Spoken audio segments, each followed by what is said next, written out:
Time for another episode of the Shop Walk for our YouTube channel. It is Tuesday, October 22nd. Here with Angel. Yep. All right, buddy.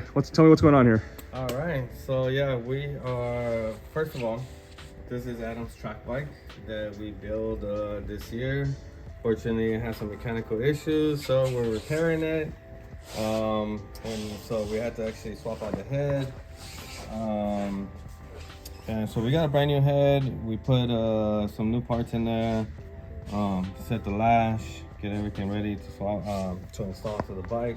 I'm going to interrupt by a second by saying, so yes, it's Adam's track bike, a Ducati 848 Evo Corsa, and unfortunately this is an example of no good deed goes unpunished because Adam let a buddy take it out for a few laps and it came back with some damage to the head. Yeah. So that's why Angel is on it. So okay, so you talked about that stuff. What are you doing? What are you doing next? Right now I'm just cleaning and prepping the cylinder to install the head and all that stuff. So yeah. Oh, you did a great job. But this was a lot dirtier earlier. Yeah. So just been cleaning it. Okay. Getting it ready to install the head and get the bike running. Unfortunately, I don't have the rest of the parts to get the bike running today, but as soon as the parts come from Italy, we'll get her running again.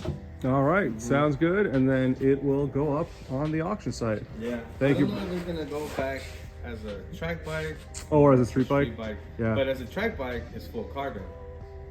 Oh, that's right. Yeah, and as a street bike, we got everything packed well, still in perfect condition. So there you go. Yeah. Like to hear it. Thank you, buddy.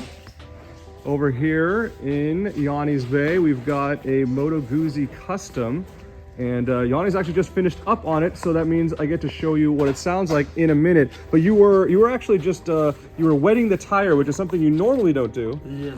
But it's because there was a small leak. Yes. So you were trying to find it with the bubbles. Yes, sir. Using the Moto Wash spray. That's always soap. Soap. Oh, just soap. Okay. There, that just happens to be there. Okay, so again, this Moto Guzzi Custom here, built by, or Moto Guzzi, pronounced like pizza, as I've been told, built by Santiago Chopper out in Florida. And check out this bodywork. I mean, that's pretty cool. So yeah, this is going to go up on our auction site. You need to do a little bit of work to it. I also love the monoshock setup that you got here. Would you mind firing this up, sir? And we can see the, it's kind of like a fighter pilot setup there. It's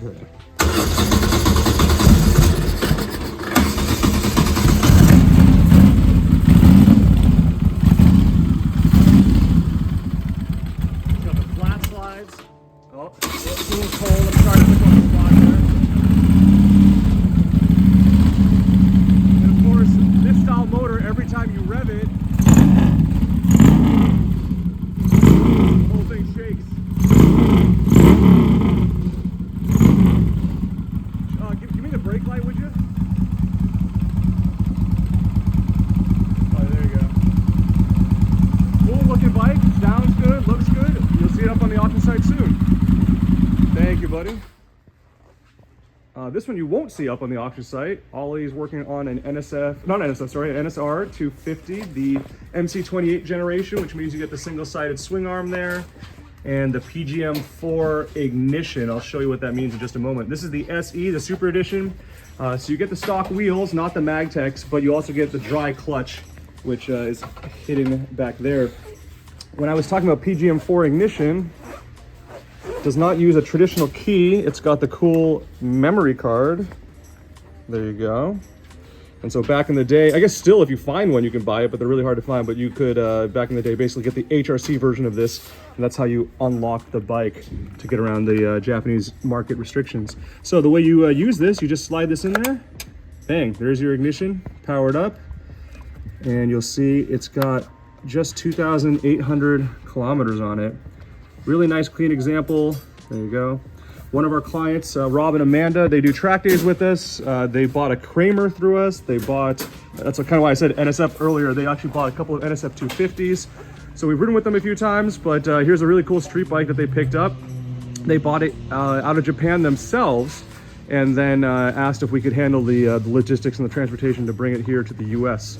So that's what we've done, and then Ollie's doing an inspection, or I guess you should say Ollie's already done an inspection on it. It's done, it's ready to go. They had us put new tires on it, sync the carbs, and that's pretty much it.